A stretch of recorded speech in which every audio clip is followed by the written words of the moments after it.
ఆకాశవాణి తెలుగు పద్మాలు పద్మశ్రీ అవార్డు గ్రహీతల పరిచయాల ధారావాహిక. చేనేత రంగంలో ఆశయంత్రం ఆవిష్కరించినందుకు గాను 2017వ సంవత్సరంలో పద్మశ్రీ పురస్కారం పొందిన శ్రీ చింతకింది మల్లేశం గారితో పరిచయం వింటారు. పరిచయకర్త శ్రీ మడిపల్లి దక్షిణామూర్తి. సినిమా ప్రేమికులకు, శ్రామిక రంగాన్ని అభిమానించే వాళ్ళకి ఇటీవల వచ్చిన మల్లేశం అనే సినిమా గుర్తుండే ఉంటుంది. నిజానికి మనం ఎందరో స్ఫూర్తిదాతల గుర్చిన సినిమాలు బయోపిక్లుగానో లేదా అటు కొంచెం కల్పిత కథ కొన్ని వాస్తవాల సమాగమంగా కూడా వస్తుంటాయి.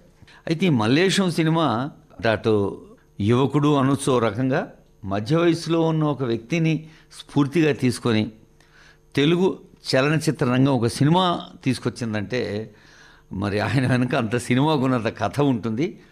ఆ కథా నాయకుడే ఇప్పుడు ఆకాశవాణి స్టూడియోస్లో ఉన్నారు. మల్లేశం గారు నమస్కారం. నమస్కారం అండి. మీ పూర్తి పేరు? చింతకింది మల్లేశం. చింతకింది మల్లేశం. అంటే మీరు ఈ మల్లేశం అన్న సినిమాకి మీకు ఉన్న బంధం ఏమిటో? యాక్చువల్గా ఏంటంటే ఆ సినిమా రావడానికి ముఖ్య కారణం ఏంటంటే నేను ఒక యూట్యూబ్లో స్పీచ్ చేయడం జరిగిందన్నమాట. అదే టెడెక్స్ హైదరాబాద్ అని. ఇది ఒక ఇంటర్నేషనల్ ప్లాట్ఫామ్. అది దాంట్లో నాకు అవకాశం దొరికింది. అది దాంట్లో మాట్లాడడం అనేది మొట్టమొదటిసారిగా తెలుగులో నేనే. చాలా అంతకన్నా ఒక సంవత్సరం ముందు కూడా దాన్ని తెలుగులో మాట్లాడుతుంటే ఆపారన్నమాట. కానీ నా గురించి మాట్లాడిపించాలని చెప్పేసి ఆ కమిటీ అంతా తీర్మానం చేసి వాళ్ళని కమిటీని ఒప్పించి మాట్లాడిపించారు. మాట్లాడిన తర్వాత అది చాలా వైరల్ వెళ్ళిపోయింది అన్నమాట. వెళ్ళిపోయిన తర్వాత ఒక మిత్రుడు మన కరీంనగర్, తను ఎన్ఆర్ఐ అమెరికాలో సాఫ్ట్వేర్ ఉద్యోగం చేసుకుంటూ ఉన్నాడన్నమాట. అయితే ఈ యూట్యూబ్ లింక్ ఆయనకు వాళ్ళ మిత్రుడు పంపాడట. పంపినప్పుడు అన్న ఇది ఒకటి చూడు, ఈ లింక్ చూడు, ఈ అబ్బాయి బాగా ఇన్స్పిరేషన్గా ఉన్నాడు, ఆయన స్టోరీ అంతా అలా చెప్పాడు అని ఆ లింక్ పంపితే దాన్ని ఓపెన్ చేసి చూసిన తర్వాత చాలా బాగా అనిపించింది ఆయనకు. అరే, ఒక మనిషి తలుచుకుంటే మామూలు అన్ఎడ్యుకేటెడ్ పర్సను ఒక 7 సంవత్సరాలు కష్టపడి ఒక యంత్రాన్ని చేయగలిగి వాళ్ళ సమాజాన్ని అందరికి ఇవ్వగలిగాడు. ఎంత ఓపిక అట్లా ఉన్నది. ఇలాంటి వ్యక్తిని ఎందుకు ఒకేసారి అంటే యూట్యూబ్లో ఉంటే కొంతమంది చూస్తారు, అదే సినిమా రూపకంగా మలిసి పెడితే ఒకేసారి ఎంతోమంది చూస్తారు. వాళ్ళందరికీ ఎక్కడో ఒక దగ్గర ఎవరో ఒకరు ఇబ్బంది ఎదుర్కొని ఉంటారు. కానీ ఇలాంటి వారి స్టోరీని వాళ్ళు చూసానన్నా వాళ్ళు ఇంకా ఇన్స్పైర్ అయ్యి ముందుకెళ్తారు అని చెప్పి ముఖ్యంగా ఏంటంటే ఆయన ఇన్స్పైర్ అయ్యారు. ఆయన పేరే రాచకొండ రాజు. ఆయన ఒక 15 సంవత్సరాల క్రితము తమిళ్లో వాళ్ళ మిత్రులందరూ కలిసి ఒక సినిమాకు ప్రొడ్యూస్ చేశారట. చేసిన తర్వాత మొత్తం లాస్ అయిపోయాడు. అప్పుడు అనుకున్నట, పైసా కూడబెట్టి ఇంత కష్టపడి చేస్తే అందులోకి వెళ్ళిపోయింది. అంటే దేనికి పెట్టాలో ఏది పెట్టొద్దో మనకు తెలియదు. ఈ సినిమా పరిశ్రమ అనేది మన లాంటి వాళ్ళకు కరెక్ట్ కాదు అనుకొని ఆ రంగాన్ని వదిలేసి అప్పుడే కోకున్నాడు.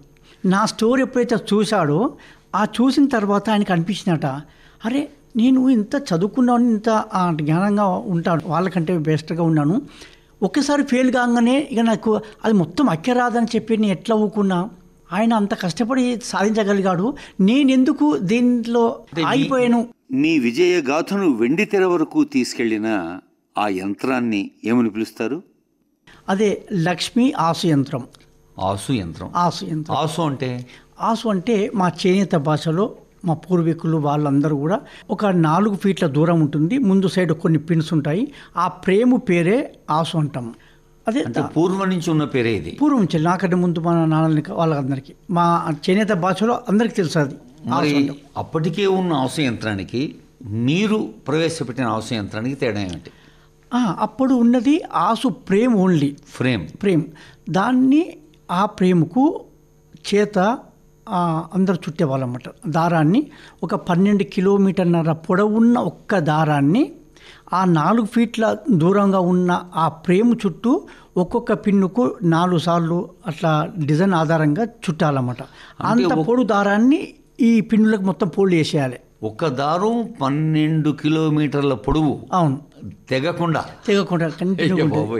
దాన్ని ఈ ప్రేమకు చుట్టాలన్నమాట. ఆ పద్ధతిని ఆసు ఉంటాము.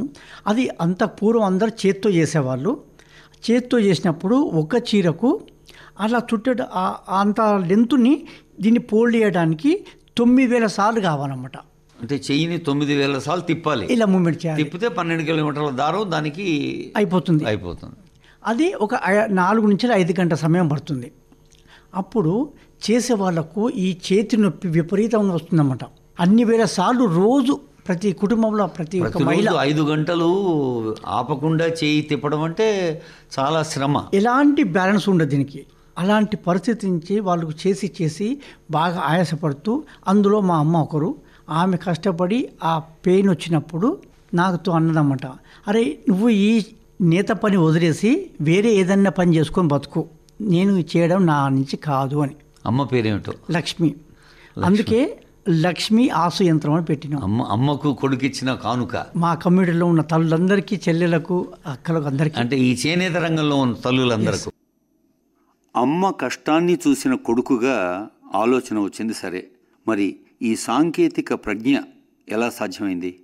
నేను 6వ తరగతి వరకు చదువుకొని అక్కడ మాన్పించి నేను కూడా ముగ్గురు నేర్పించారు. నేను కూడా ముగ్గురు నేస్తుండేవాడిని. మీ వయసు ఎంతండి?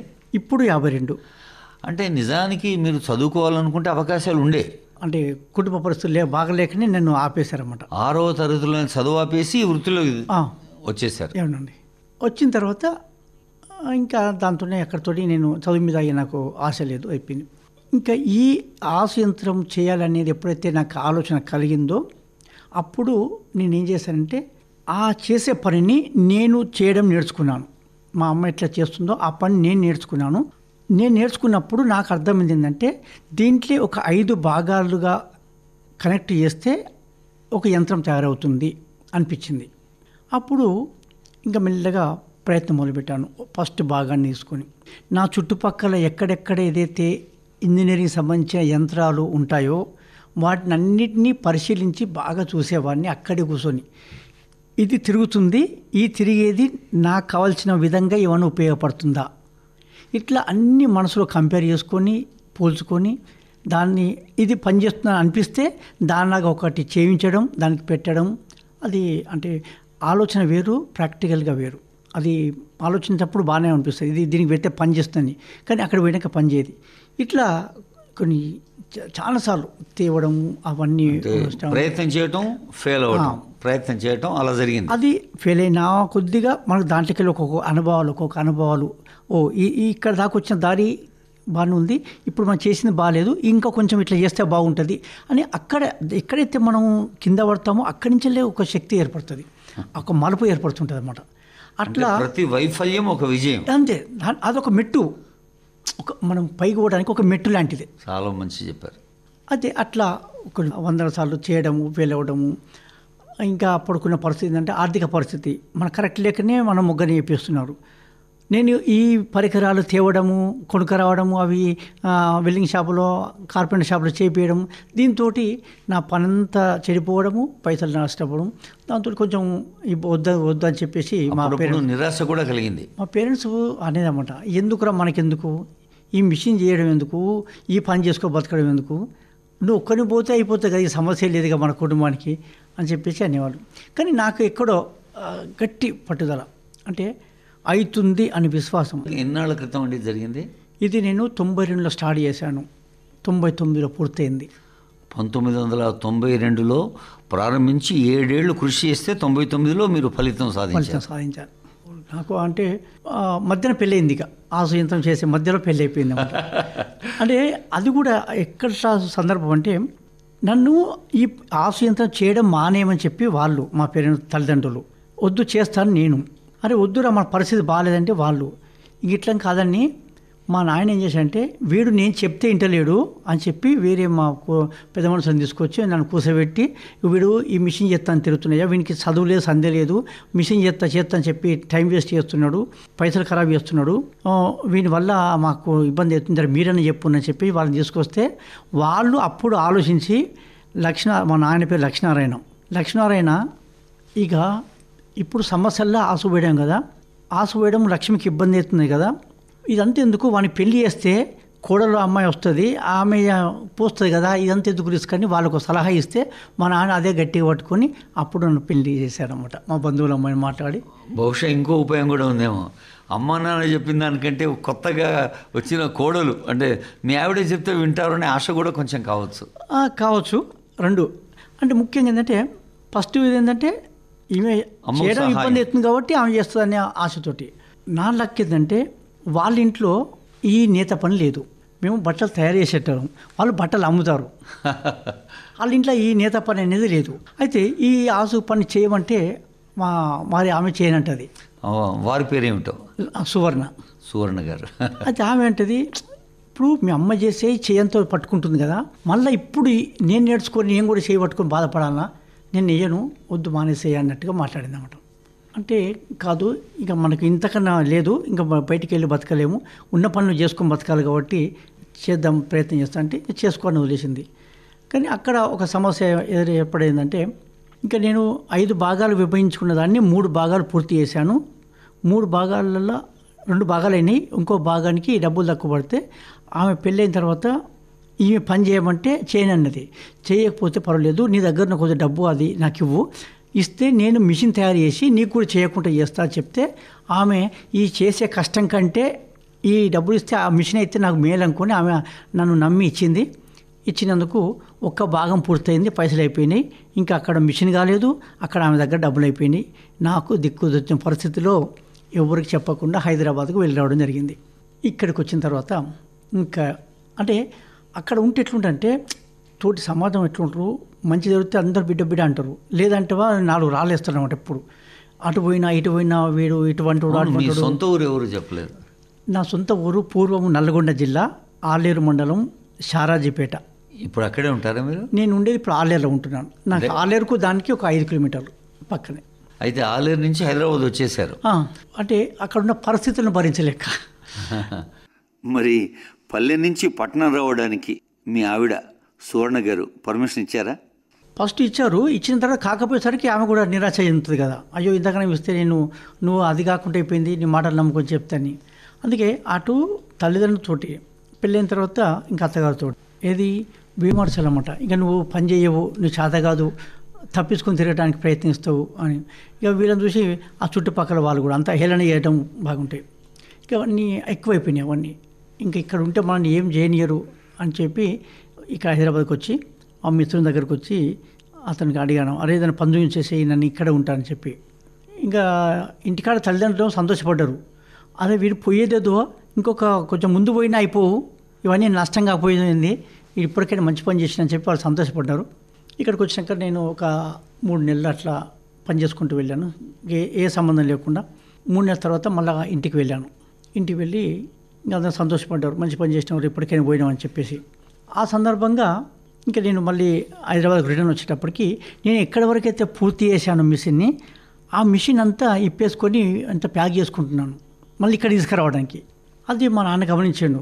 ఇది ఎడికి తీసుకుపోతున్నావు అన్నాడు.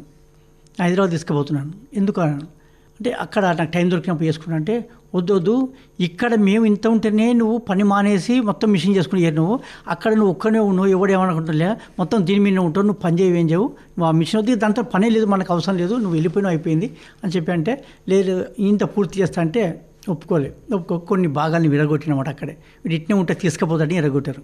అయినా సరే అని తీసుకొచ్చి ఇక్కడికి వచ్చి మళ్ళీ నేను ఉంటున్నావు రూమ్ పైన ఖాళీగా ఉండే దాన్ని పైన ఇది తెచ్చినంతా బిగించుకొని రోజు సాయంత్రం ఎలక్ట్రీషియన్ వర్క్ చేసేదన్నమాట. ఇక్కడికి వచ్చి సాయంత్రం రాగానే ఆ రోజంతా బాగా ఆలోచించుకునేవాడిని. ఈరోజు ఇక్కడ దాకా వచ్చింది, అక్కడి నుంచి వెళ్ళి ముందుకు ఎట్లా వెళ్ళాలి. ఇక్కడికి వచ్చిన తర్వాత అదృష్టంగా చాలా ఇండస్ట్రీస్ చూసే అవకాశం కలిగింది. చాలా మెకానికల్ మూమెంట్స్ చూడడం, అవన్నీ చూసి నేను పని చేసుకుంటూనే అంటే గమనించుకుంటూ ఏ పార్ట్ ఎట్లా ఉంటుంది, ఎట్లా చేయాలని చెప్పేసి అన్నీ గమనించుకుంటూ ఇక్కడ ఒక సంవత్సరం తర్వాత 4వ భాగం పూర్తి చేసుకున్నాను. ఇంకా మంచి విశ్వాసం కలిగింది. సరే ఇంకొక భాగం ఉంది, ఇది ఒకటి అయితే అయిపోతున్నా, మిషన్ అయిపోతుంది, దాన్ని కూడా చేస్తుంటే ఒకసారి బాలనగర్కి వెళ్ళాను. అక్కడ ఒక ఇండస్ట్రీలో నన్ను వైరింగ్ కోసం పంపారు. ఆ వైరింగ్ చేసేటప్పుడు అక్కడ మీ సప్లై ఇచ్చిన తర్వాత అక్కడ ఉన్న మిషన్ వాళ్ళు రన్ చేశారు అన్నమాట. చేసినప్పుడు అక్కడ చాలా రకాల మెకానికల్ మూమెంట్స్ ఆ మిషన్ కనబడుతున్నాయి. అప్పుడు నాకు బాగా ఆశ కలిగింది, అరే ఇన్ని రకాలు ఉన్నాయి, దీంట్లో ఏదో ఒకటి నాకు తగులపోతుందా అనుకొని అట్నే ఒక్కొక్కటి అట్లా ఎక్కడి నుంచి ఎక్కడి దాకా స్టార్ట్ అయింది ఇట్లా చూసుకుంటూ గమనించంగా లాస్ట్కు నాకు కావాల్సిన ఒక టెక్నిక్ అందులో కనబడ్డది. దాన్ని ఒక పేపర్ మీద రాసుకొని వెంటనే మా సార్ చెప్పిన, సార్ నేను ఇంకా వెళ్ళిపోతాను ఇంటికి, ఈరోజు నాకు జీతం ఏమవుద్దని చెప్పేసి, ఎందుకు ఎంత సడన్గా వెళ్తున్నావు అని అన్నాను. లేదు సార్ నాకు అంటే ఎందులో మిషన్ కాడ ఏమన్నా అప్పొచ్చి అక్కడ ఉన్నావు, ఏమన్నా దొంగిలించావా అన్నట్టుగా మాట్లాడానమాట.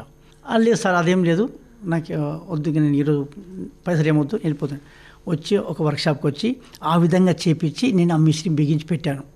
సక్సెస్ నా 7 సంవత్సరాల ప్రయత్నం. ఆ క్షణంలో మీ ఫీలింగ్ ఏమిటి? మామూలుగా కాదు. అంటే ఆ దారాన్ని మా అమ్మ చుట్టినట్టుగా ఇట్లా చుడతా ఉంటే నా 7 సంవత్సరాలు పడ్డ శ్రమ, అవమానాలు, ఆ తిట్లు అన్నీ ఒక్కసారి ఎగిరిపోయింది అనిపించింది. చలో ఇప్పుడు దీన్ని తీసుకుపోవాలి, మా ఇంటికి తీసుకుపోయి మా వాళ్ళందరూ చూపించాలి ఇదే అని చెప్పి రాత్రి అంతా నిద్ర పట్టలేదు. ఎప్పుడు తీసుకుపోయి చూపించాలి, ఎప్పుడు చూసినా టైం చూస్తే అక్కడే ఉంటుంది. అంటే నా మనసు వేగం టైం కాలం కంటే వేగంగా ఉంది. ఇక చివరికి తెల్లారినాక ఓ ఆటో తీసుకొని ఇంటికి తీసుకుపోయి మా నాన్న చెప్పాను, అమ్మాయి మిషన్ అయిపోయింది, మనకి ఇంకా బాధ లేదంటే మా నాయన అంటాడు, నీ మిషన్ వద్దు ఏదొద్దు, మిషన్ బయట పడేసినాక నువ్వు ఇంట్లోకి రా, అప్పటిదాకా రాకంటాడు. అది లేదు నాన్న, అయిపోయింది, కంప్లీట్ అయిపోయింది కూడా నమ్మలే. ఎందుకంటే ఇప్పటిదాకా మనం అన్నీ చెడగొట్టి ఇట్లా చెప్పి చెడగొట్టున్నాం కాబట్టి వాళ్ళకు విశ్వాసం పోయింది. ఇక సరే అని మా పక్కన మిత్రుని దగ్గర దారం తీసుకొని దానికి ఆసు పోసి రంగులేసి ముగ్గురిని వేసినాక అప్పుడు నమ్మారు, బాషరావు మొత్తానికి సాధించడం ఇన్ని రోజులు కష్టపడి అని చెప్పేసి అప్పుడు సంతోషపడ్డారు అందరూ. అయితే ఈ విజయోత్సవంలో మీ వాళ్ళు అందరూ పాల్గొన్నారా? కొంచెం మా నాన్న రాలేదు, ఎందుకంటే ఆయన ఎప్పుడు దానికి అంతగా ఎంకరేజ్ ఇవ్వలే కాబట్టి, ఎప్పుడు వద్దు వద్దు అన్న కదా. ఇప్పుడు ఏమంటా అంటే వాడిని నేను సంబోధించాలని కొంచెం అంత అనిపించినట్టుంది. ఇక మా అమ్మ కానీ మా వారే కానీ ఇంకా చుట్టుపక్కల కమిటీ వాళ్ళందరూ వచ్చి చూసి దాన్ని డెమోన్స్ట్రేషన్ బయట పెట్టి చూపిస్తేనే అందరూ మా కాలనీ వాసులు అందరూ మా నేత కమిటీ వాళ్ళందరూ వచ్చి అరే ఒక యంత్రం వచ్చింది, ఇన్నేళ్ల సంది మనము అంటే తరాలు గడిచిపోయినా దీనికి చేత్తో చేసుకునే వాళ్ళము, అలాంటి ఒక ఆసు యంత్రానికి మిషన్ వచ్చింది, ఆ ఆనందం మామూలుగా లేదు. అది బాగుందండి. అయితే మీకు పద్మశ్రీ వచ్చినప్పుడు మీ ఫీలింగ్ ఏమిటి? సార్ యాక్చువల్గా పద్మశ్రీ నేను వస్తుందని నేను ఆశించలేదు, కోరిక కూడా కోరలేదు. నేను ఉంటుంది అని మీకు తెలుసా? తెలుసు, వీళ్ళు ఉన్నారు కదా, ఎవరు గజం అంజయ్ గారు, గజం గోవర్ధన్, వీళ్ళ పద్మశ్రీ వచ్చింది అని తెలుసు, మా కమిటీ వాళ్ళకి వచ్చిందని. అంటే ఒకసారి ప్రయత్నం చేస్తే అది మనకు సాధ్యం కాదు. ఒక 3 ఎంపీలు 3 ఎమ్మెల్యేలు వీళ్ళు రికమెండ్ చేసి స్టేట్ గవర్నమెంట్ ఢిల్లీకి పంపితే అక్కడ దాన్ని పరిశీలించి ఇస్తారే అన్నారు. ఇక ఇదంతా మనకు కాదు అనుకొని దాని మీద ఆశ లేకుంటే అయిపోయింది. నాకు 2016లో అమేజింగ్ ఇండియన్ అనే అవార్డుని ప్రధానమంత్రి నరేంద్ర మోడీ గారి చేతుల మీదుగా నాకు ఇవ్వడం జరిగింది. ఇచ్చినప్పుడు అక్కడ ఈ ఆసు మిషన్ గురించి తన తల్లి కోసం వాళ్ళ కమిటీ కోసం ఇలాంటి యంత్రం చేసి ఎంతోమంది మహిళల శ్రమను తప్పించినందుకు ఈయనకు ఒక అవార్డు ఇస్తున్నామని చెప్పి ప్రకటించినందుకు దాని మీద మోడీ గారికి దృష్టిలో పడి 2017లో డైరెక్ట్గా నామినేట్ చేశాడు పద్మశ్రీకి. సాక్షాత్తు ప్రధానమంత్రి. బహుశా చరిత్రలో చాలా గొప్ప అంశం ఇది, చాలా రేర్, ఎవరికి జరగదు. అది నాకు తెలియదు. నా మిత్రులు నేత సోదరులు మిషన్ వాడుకున్న వాళ్ళు, అన్న నీది స్కోలింగ్ వస్తుంది, నీకు పద్మశ్రీ వచ్చిందా అని వాళ్ళు అడిగేదాకా నాకు తెలియదు. అయితే మీకు పద్మశ్రీ అనే శుభవార్త మీకన్నా ముందు మీ ఆత్మీయులకు చేరింది. అంటే 25 జనవరి రోజు అనౌన్స్ చేస్తారు మధ్యాహ్నం, అప్పుడు టైటిల్ వస్తుంది కింద. నేను అప్పటికి నేను టీవీ చూస్తలే, నాకేం తెలియదు. వాళ్ళు నాకు ఫోన్ చేసి అన్నా నీకు పద్మశ్రీ వచ్చింది, కంగ్రాచులేషన్ అంటున్నారన్నమాట. నాకు ఏం తోయలే, ఒక్క నిమిషం టీవీలో వస్తుంది కదా అన్న, అంటే నేను చూస్తే ప్రకటించాను. ఇంకా అసలు ఆ ఆనందం మామూలుగా లేదు. అది నేను ఊహించింది, అది అంత పెద్ద గౌరవాన్ని నరేంద్ర మోడీ గారు భారత ప్రభుత్వం నాకు ఇచ్చినందుకు నిజంగా ఈ సందర్భంగా నేను ధన్యవాదాలు తెలియజేస్తున్నాను. ఈ అవార్డు ఎవరికి అంకితం చేశారు మీరు? మా తల్లికి, మా కమిటీ వాళ్ళకు. బాగుంది. అమ్మకి, ఈ రంగంలో ఉన్న శ్రామికులకి అందరికీ, వాళ్ళందరూ వాడుకొని వాళ్ళు ఒక మంచి ఫీడ్బ్యాక్ ఇవ్వడం వల్లనే ఆ గౌరవం నాకు దక్కింది. మొత్తం ఇది ఎన్ని ఆసు యంత్రాలు ఇప్పుడు అందుబాటులో ఉన్నాయి? ఇప్పటివరకు 2300 ఆసు మిషన్లు. 2300 ఆసు మిషన్లు ఉన్నాయి. ఒక్కో దాని ఖరీదు ఎంత? అంటే అది అంచెలంచెలుగా నేను మొట్టమొదటి 2000 సంవత్సరంలో చేసినప్పుడు 12,500 రూపాయలు. ఇంకా అక్కడి నుంచి వెళ్ళి అంచెలంచెలుగా మార్కెట్ రేట్ పెరుగుతూ ఉంటే ఈ రోజుకు 37,500.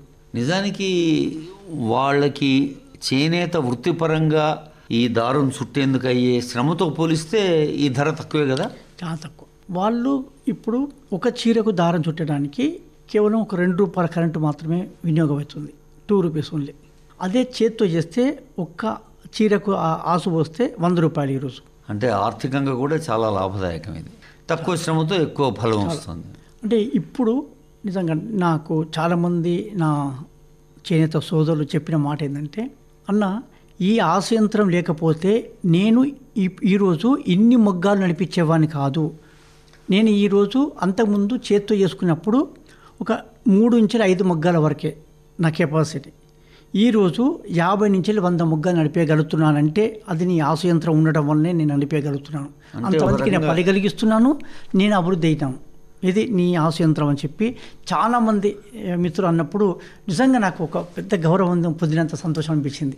మీరు ఇంత చిన్న వయసులోనే ఇంత ఆనందాన్ని సొంతం చేసుకునే విజయం మీకు వచ్చింది కదా, ఇప్పుడు ఇంకా ఏమైనా చేయాలని ఉందా?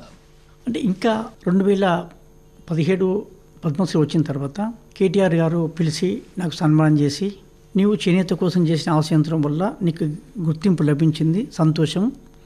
మేము మా స్టేట్ గవర్నమెంట్ నుంచి వెళ్ళి మా సహకారంగా ₹1 కోటి గ్రాంట్ నీకు ఇస్తున్నాము.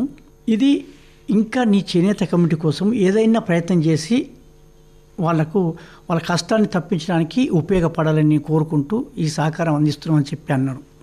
అన్నప్పుడు నేను చెప్పాను, ఏం కావాలంటే నాకు ఒకటి పెద్ద వర్క్షెడ్ కావాలి, ఒక 2-3 మిషన్లు కావాలి, అవి అయితే నేను ఇంకా జర ముందుకు చేయగలను, ప్రయత్నం చేస్తానని చెప్పేసి వాళ్ళు ఇచ్చిన ఆ సహకారంతో ఇంకొక ఇన్నోవేషన్ కూడా రాబోతుంది. అది వస్తే మీ అందరికీ శుభవార్త చెప్తాను. బాగుందండి. తర్వాత మీరు చదువుకోలేదు కదా, పిల్లల్ని చదివిస్తున్నారా? 2 అమ్మాయిలు నాకు. పెద్ద అమ్మాయి టెక్స్టైల్ ఇంజనీరింగ్, చిన్న అమ్మాయి ఫ్యాషన్ డిజైనింగ్. 2 దాదాపు మీ అభిరుచికి తగిన కోర్సులే. అవునండి, మా రిలేటివ్ ఉంటాయి అవన్నీ. బాగుంది.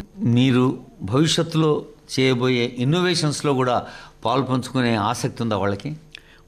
ఉంది. అంటే వాళ్ళకు వాస్తవంగా దీని మీద చదువుకోవాలని ఉందా లేదా కానీ నేను చెప్పానన్నమాట, మీరు చదువుకుంటే అంటే నేను చదువు లేకపోవడం వల్ల ఎక్కువ శ్రమపడ్డా, కొంచెం మీరు ఈ రంగంలో ఏమన్నా తెలుసుకోగలిగి ఏమైనా మార్పు చేయగలిగితే సంతోషంగా ఉంటుంది, అందుకే మీరు ఈ కోర్సు చేయండి అని చెప్పి వాళ్ళని చదివించినప్పుడు వాళ్ళు అంగీకరించారన్నమాట. విదేశాలకు వెళ్ళారు మీరేమన్నా? వెళ్ళానండి. ఏ దేశాలకు వెళ్ళారు? చైనా వెళ్ళాను, లండన్ వెళ్ళాను, ఇండోనేషియా వెళ్ళాను, మలేషియా వెళ్ళాను, సింగపూర్ వెళ్ళాను. మీరు అనుకున్నారా ఎప్పుడైనా ఏదో ఆలేరు దగ్గర చిన్న పల్లెలో ఉండే చిన్న మలేషియా ప్రపంచ దేశాలు తిరుగుతాడు అని? లేదండి. అలాంటి నాకు ఎప్పుడు అసలు నేను మొగ్గ నేసుకుంటేనే బతికేంత పరిస్థితి నాది. చింతకింది మల్లేశం గారిని ఎంతో ఎత్తుకు ఎదిగించిన అవార్డుల వివరాలు చెప్తారా? 2012లో నాబార్డ్ అవార్డు ఇచ్చారు. అంటే పద్మశ్రీ కంటే ముందే చాలా అవార్డులు వచ్చాయి. నేషనల్ ఫస్ట్ అవార్డు అప్పుడు రాష్ట్రపతి గారు ప్రతిభా పాటిల్ గారి చేతుల మీదుగా ఇన్నోవేషన్ ఫౌండేషన్ ఆధ్వర్యంలో పొందడం జరిగింది.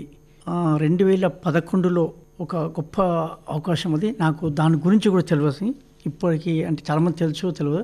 ఫోర్బ్స్ లిస్టులో బెస్ట్ గ్రాస్ రూట్ ఇన్నోవేటర్గా నా పేరు నమోదు కాబట్టింది. ఫోర్బ్స్ అనేది అంతర్జాతీయ పత్రిక, అందులో బెస్ట్ గ్రాస్ రూట్ ఇన్నోవేటర్. అది నాకు ఒక అర్ధరాత్రి పేపర్ వాళ్ళు నాకు ఫోన్ చేసి, బాబు మల్లేష్ అంటే నువ్వేనా అన్న. నేనే సార్ అన్న. ఏం చేస్తావు అన్న. ఏమి సార్ ఇట్లా మిషన్లు చేస్తాను, ఆసు మిషన్లు చేసుకుంటాను అంటే, ఇదేంది నువ్వు ఏం చదువుకున్నావు అన్నాడు. నేను ఏం చదువుకోలేదు సార్ అన్న. మరి నీ పేరు ఏందే ఫోర్బ్స్ లిస్ట్లో ఉన్నది అని. నువ్వేనా కాదా అంటారు. ఫోర్బ్స్ లిస్ట్ అంటే ఏంటో కూడా నాకు తెలియదు సార్. అప్పుడు నేను పక్క పెట్టేసి నా గురుగారు బ్రిగేడియర్ గణేశం గారని పల్లె సృజన ఆర్గనైజేషన్ నాకు ఇంత ఈ స్థాయి గుర్తింపు రావడానికి వాళ్ళ పూర్తి సహకారం ఉంటుంది. వారు నాలాంటి గ్రాస్ రూట్ ఇన్నోవేటర్లు అందరినీ ఒక దగ్గర జమ చేసి వెతికి పట్టుకొచ్చి వాళ్లకు పేటెంట్ రైట్స్, మార్కెట్ సౌకర్యము, కావాల్సిన సహకారాన్ని అందిస్తూ గుర్తింపు లభించడానికి, అవార్డ్స్ తీసుకురావడానికి చేస్తుంటారు. నాలాగా 3 అవార్డ్స్ కూడా ఇప్పించడం జరిగింది. ఈ రంగంలో శిష్యుల్ని కూడా తయారు చేస్తున్నారా? అంటే ఈ కళను లేదా ఈ టెక్నాలజీని భవిష్యత్ తరాలకు అందించాలి కదా. అయితే నా దగ్గర ప్రత్యక్షంగా లేరు కానీ నన్ను ఇన్స్పైర్ చేసుకొని ఒక 3 మాత్రం తయారయ్యారు. ఒకరు సినిమా చూసి, ఒకరు టెడెక్స్ చూసి, ఒకరు అంతకుముందు పల్లె సృజన వచ్చిన ఆర్టికల్ చూసి, ఈ 3 వాళ్ళు అంటే నేను కూడా ఏదో సాధించాలి అని చెప్పి ఆ తపన పడి వాళ్ళు ఒక 3 ఇన్నోవేషన్ చేశారు. సినిమా తెర మీద ఉండే నటించే కథానాయకుడు ఉంటాడు, మీరేమో నిజ జీవితంలో కథానాయకుడు. ఆ సినిమా తర్వాత మీకు అంటే ఇంకా ప్రజాదరణ పొందడానికి కారణమైందా? బాగా అయిందండి. అంటే అంతకుముందు పద్మశ్రీ మల్లేశంగా కొంతవరకు తెలుసు, అంటే ఎవరైతే పేపరు మీడియా చూసే వాళ్ళకి తెలుసు. సినిమా వచ్చిన తర్వాత చాలామందికి, సామాన్యులకు తర్వాత ముఖ్యంగా ఏంటంటే స్టూడెంట్స్కు బాగా పరిచయమైన. సినిమా మీరు కుటుంబ సభ్యులందరితో కలిసి చూసారా? చూసాము, అందరం ఏడిచాము. 25 ఏళ్ల కింద జరిగిన సంఘటనలు అన్నీ కళ్ళ కట్టినట్టు కనబడ్డది కాబట్టి అంటే సినిమా నడుస్తున్నంతసేపు అందరు మా పిల్లలు కూడా ఏడ్చారు. అంటే ఒక రకమైన భావోద్వేగానికి లోనయ్యారు.